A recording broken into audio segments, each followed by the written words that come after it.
But the race I really want to talk about is in BYU. And it's because it's so layered. And it's such a special place to be a quarterback. Right now, they got McKay Hillstead, Trayson Bourget, and Bear Bachmeier. Now, word out of camp is that Bear Bachmeier, over the course of the past, I guess, 48 hours, has been somewhat relegated with the number 2 unit, right, taking snaps with them, as Tyson Bourget and McKay Hillstead are taking the majority of the reps with the ones. Now, this weekend, BYU has a scrimmage, and it is closed to the point where, the media, their post-game interviews will be done over Zoom. Like, nobody's going to be there, which is kind of interesting. I love that stuff. Training camp, cloistered moments, all good. Creates a buzz, but at some point that buzz is going to have to get whittled down to at least a 2-quarterback race. And I think that'll happen over the weekend. McKay Hillstead, apparently the leader in the clubhouse. That is scary to me if I'm a BYU fan, because at the end of the day, at 5'8", literally, they can list him wherever they want. He's 5'8", 190, 185. Is that a guy that's going to last you all season playing quarterback? That's something to think about. And then after that, Trayson Bourget, he's probably the most well-rounded quarterback.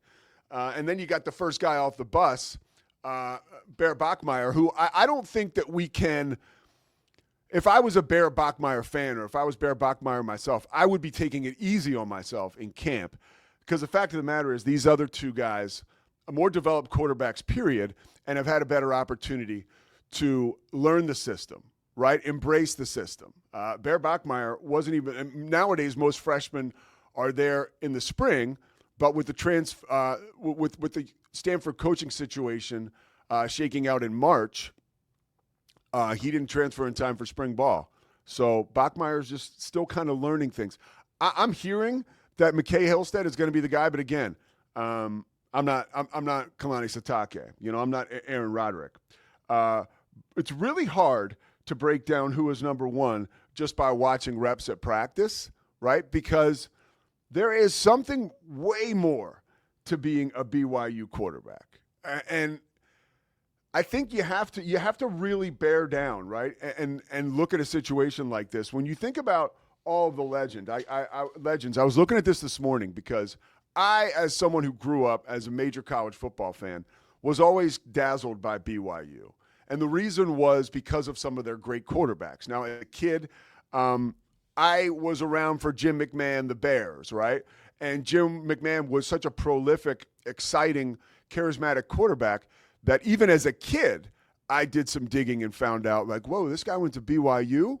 And then the guy on the Raiders, Mark Wilson, right, who had a cannon, who Al Davis was in love with, was an amazing BYU quarterback. And then I got to witness myself, Ty Detmer, right?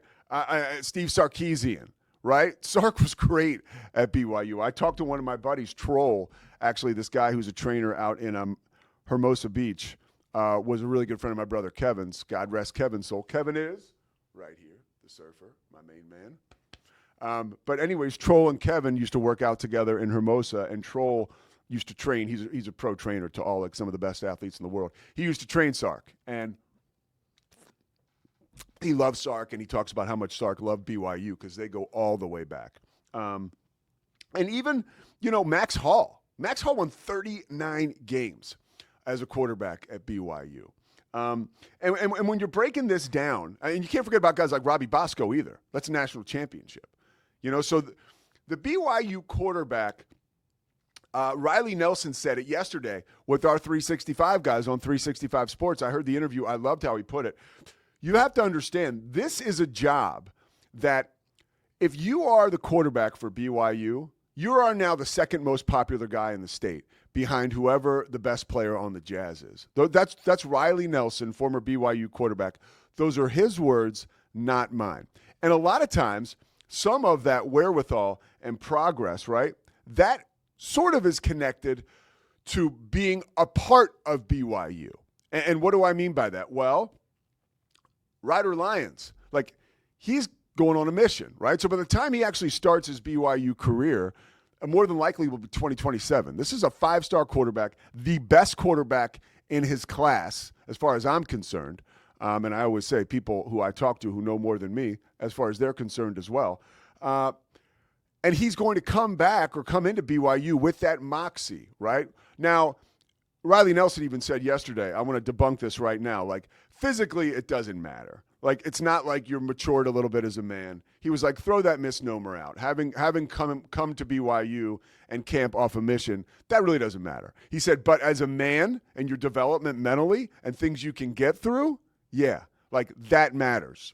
And that is kind of why I think, or I know, I don't think this, I know, because I've heard from people, that BYU is really going to take their time selecting who their starting quarterback is going to be because of the pressure that comes with it, right? Because of the role as to who you are in the eyes of not only the school, but the church and people all over the country that follow BYU sports. It's 10:14. Is Brando there? Nothing? Okay. Nothing from Tim Brando. Looks like we might be talking about Scotty's bachelor party coming up soon here in a little bit.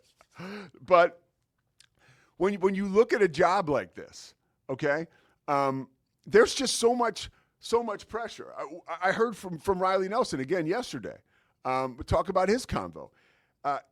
He talked about the fact that when you're getting recruited to play quarterback at BYU, or when a coach is being courted to come coach at BYU, like, and it's nothing nefarious, but the school, the athletic department, like they do their due diligence, right, to figure out exactly who they're getting at quarterback, right? What type of person is this going to be? It is beyond important that they figure out, Kalani Sitake, right, Aaron Roderick, not only who can play on the field, but who can handle the job. Like, it's quite a crown to wear. Again, the whole state and members of the church around the country are looking to this person like, you know, you're out front of the Jackson 5, man. Like, old reference, but you're Michael Jackson, you know? That's the quarterback of BYU. I can go back to when I was with Christy in March. I was out there to call a Utah basketball game. So we're in Salt Lake City. And Cam, I'm really like overextending, right? I'm out kicking my coverage. So I take her to Ruth's Chris. We go to Ruth's Chris and we walk in, and right away I'm like, oh, Christy, like that's Cam Rising. And now it's January, but it was Cam Rising, and he was very much left to himself. Okay. Another instance, being out in Provo, seeing Jake Retzlaff walk into a restaurant there, and now it's Provo and Salt Lake, but he was the mayor, okay? And he handled it pretty well. He was a charismatic guy, a great leader, good football player, made a mistake. But they went down to the wire with that search, right? Or with that competition. Gary Bohannon was beat out at the very last minute by Jake Retzlaff. And I think that speaks to the due diligence this coaching staff does when picking a quarterback. All right, take a quick break. Tim Brando on the other side. We're talking Lee Corso. We're talking Tim's schedule this season, and we're talking about college football. You got to stay with us. The Pete Souza Show presented by Slovaceks. Back after this.